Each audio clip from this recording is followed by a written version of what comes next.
और दूसरी तरफ जो है वो आप देख रहे हैं, पिट स्यापा का एक प्रोग्राम है जो चलता चला जा रहा है, जिसका कोई एंड ही नहीं है। वो अजीब, मुझे तो वैसे ही समटाइम्स लगता है कि वो सास बहू की लड़ाई है, देवरानी जेठानी से लड़ रही है, जेठानी सास से लड़ रही है, सास मतलब सो ये अजीब ही एक जो है वो खिचड़ी पकी हुई है। अलीमा बाजी रोज़ आके एक नई स्टोरी सुना देती हैं और वो एक तो वो डट के खड़े हैं, वो कहती हैं उनको कोई प्रॉब्लम ही नहीं है, दूसरी तरफ वो साथ ही रोना शुरू कर देती हैं, उनको ये नहीं मिला, उनको वो नहीं मिला।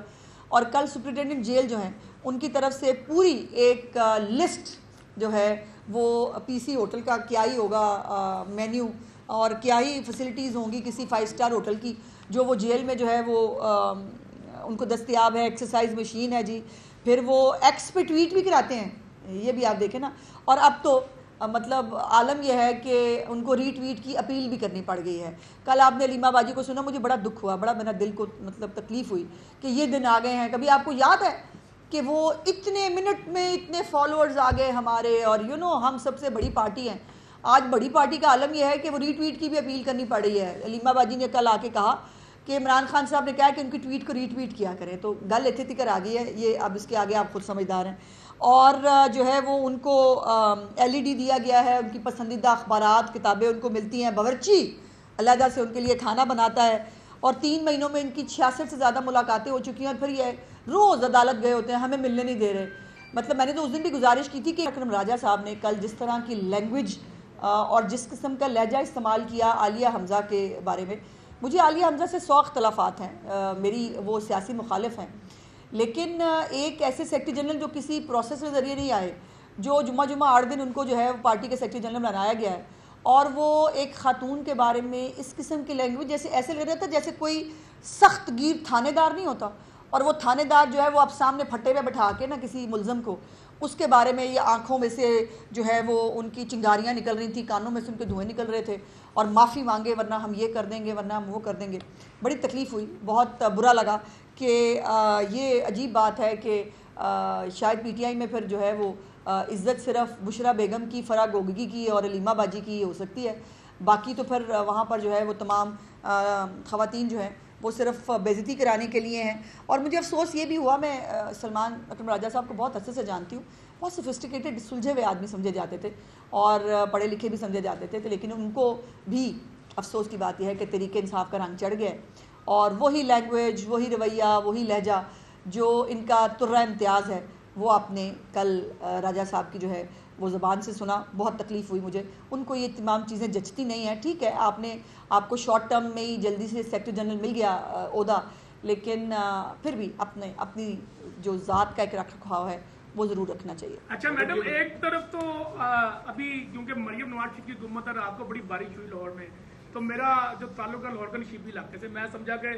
सुबह उठ के आया तो देखा कि शायद पानी होगा, लेकिन पानी निकल चुका था। ये एक हुकूमत का एक अच्छा इक़दाम है। लेकिन अभी एक सर्वे आया है जिसमें KPK की जो अवाम है, 71% अवाम, उन्होंने जो गंडापुर की हुकूमत है पाकिस्तान तहरीक इंसाफ की, उसको तनकीद का निशाना बनाया है। और दूसरी जानिब जो पंजाब की अवाम है, उन्होंने वज़ीर आला मरियम नवाज शरीफ की हुकूमत को एक अच्छा करार दिया है। जी बहुत शुक्रिया एक तो आपका एक्नॉलेज करने का। देखिए ये अभी जो है न्यूयॉर्क के अंदर, अमेरिका के अंदर एक बहुत बड़ी सैलाबी सूरत हाल है। वहाँ पर न्यूयॉर्क डूबा हुआ है, लेकिन कोई खपती किस्म के बाबा जी बाहर नहीं निकले, और किसी ने जो है वो बाहर निकल के बदज़बानी नहीं की।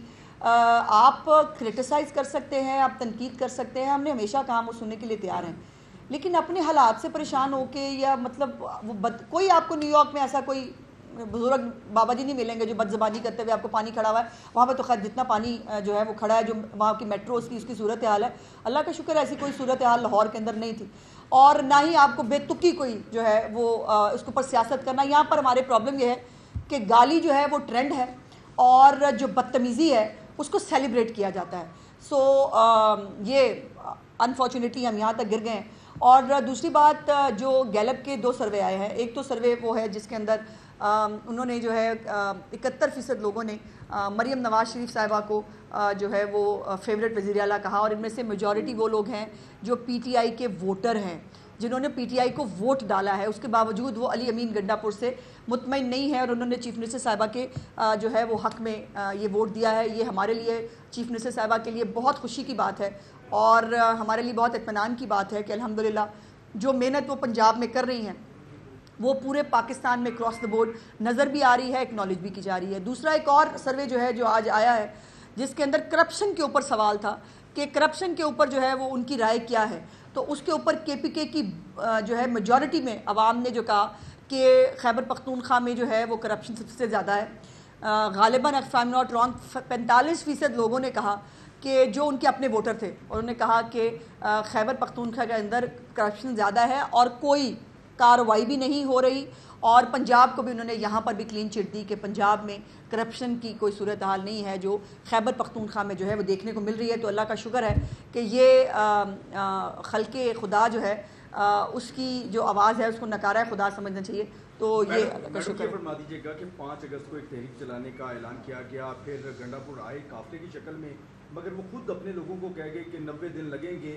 तो क्या आप लगता है कि ये कोई तहरीक नहीं चलेगी या फिर उन्होंने बता दिया कि 3 महीने के लिए? देखिए, कल राना सनाउल्लाह साहब ने बड़ी मज़ेदार बात की। उन्होंने कहा कि ये जो है वो तहरीक शुरू करे ना आर मिलेगा ना पार। तो भाई समझने के लिए अक्लमंदों के लिए निशानियां हैं। अच्छा मैम, एक तो पहले price control and commodity department बनाया गया जो कि प्राइस कंट्रोल के इश्यूज को देखेगा और उसी के नीचे एक अथॉरिटी जो पैरा की शक्ल में हमने देखी जिसकी जो चीफ मिनिस्टर पंजाब ने लॉन्चिंग भी कर दी और ये अभी लाहौर डिवीजन में उसके बाद आगे भी जाएगा। अब एक और डिपार्टमेंट प्राइस कंट्रोल के हवाले से अलग से बनाने की ये बिल जो है वो पंजाब असेंबली में आ रहा है। तो क्या ज़रूरत है इतने ज़्यादा डिपार्टमेंट्स बनाने का? पहले DC फिर प्राइस कंट्रोल नहीं, मेरे नहीं ख्याल वो लैदर डिपार्टमेंट नहीं है। मैंने वैसे मैं इसको शायद देख नहीं सकी, मैं इसको चेक भी कर लूँगी।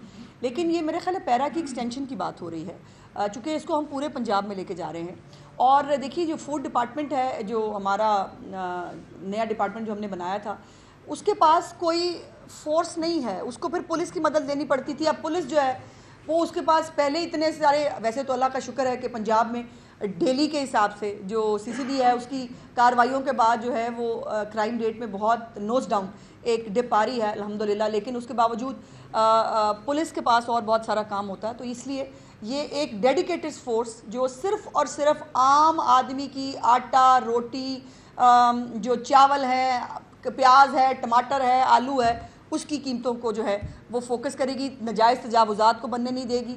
और जो भी कोई अगर ज़ख़ीरा अंदोज़ी करता है, कोई कब्ज़ा माफिया है तो उसको नहीं छोड़ेगा। मैडम बताइएगा कि पैरा फोर्स जो है जब इसका बिल पंजाब असेंबली में मंजूर किया गया तो 5 मिनट में बगैर मुशावरत के और इतराज़ात के वो बिल मंजूर किया गया और अब जो फोर्स है उसको तलाशी लेने के, इंस्पेक्शन के, गिरफ्तारी के भी इख्तियार दिए जा रहे हैं। तो क्या पंजाब हुकूमत जो है वो ऐसी फोर्सेस जो है वो नहीं बना रही जिन्हें लामुतनाही इख्तियार मिल रहे हैं और बाद में यही आपके लिए मसला बन जाए? देखिए, लामुतनाही इख्तियार तो किसी को नहीं मिल रहे वकास साहब। बात यह है कि अगर आपने एक फ़ोर्स बनाई है जिसने जाके चेक करना है कि वहाँ पर जो है ज़ख़ीरा अंदोज़ी है या किसी ने कब्ज़ा किया हुआ है या नाजायज़ तजावुज़ात हैं, तो वो वहाँ जाके क्या करेंगे? वो कहेंगे अस्सलाम वालेकुम हम आ गए। मतलब फोर्स है ना, फोर्स को आपको इख्तियारात तो देने पड़ेंगे ना, उसको गिरफ्तार करने का, इन्वेस्टिगेट करने का, और फिर वो ज़ाहिर अदालत में पेश होगा और अदालत उसके बारे में फैसला करेगी। यही तमाम मुहज़्ज़म मुल्कों में होता है। मैडम ये बताइएगा कि जो है ना सब नून लीग भी ये बात करती थी कि अपने बच्चों को लाए ना तहरीक के लिए, लोगों के बच्चों को, अब उनके बच्चे आना चाह रहे हैं तो वो जो है वो कहते हैं कि वीज़ा नहीं देंगे या गिरफ्तार होंगे। देखिए, 2 चीज़ें हैं। मैंने पहले भी गुजारिश की थी कि हमें उनके पाकिस्तान आने पर कोई एतराज़ नहीं है। वो बरतानवी शहरी हैं, अपने वालिद साहब से मिलने के लिए वो जब चाहें वो आ सकते हैं। सियासत में आके हिस्सा नहीं ले सकते क्योंकि वो पाकिस्तानी शहरी नहीं हैं और सियासत सिर्फ पाकिस्तानी शहरी कर सकते हैं। अब ये आप जो महात्मा हैं उनसे पूछें कि आज तक उन्होंने अपने बच्चों को पाकिस्तानी शहरियत क्यों नहीं दिलाई। और अगर वैसे तो याद होना चाहिए कि मौरूसियत के ख़िलाफ़ ये पार्टी बनी थी, स्टेटस को के ख़िलाफ़। ये क्या तरीका हुआ जो है वो नवाज शरीफ की बाद उसका भाई आ जाएगा, उसकी बेटी आ जाएगी। आज मेरा सवाल है, हुन सुनाओ। मतलब बात यह है कि दूसरों को, वैसे अल्लाह माफ़ते हुए मैं कहना नहीं चाहती, बट लगता यह है कि अल्लाह पाक का मुकाफ़ात अमल इमरान खान तक जब तक जो कुछ उसने कहा है ना, अगर वो उससे घुमा पर आके अगर वो उसको साबित नहीं हो जाएगा ना, उसकी छुट्टी नहीं होगी।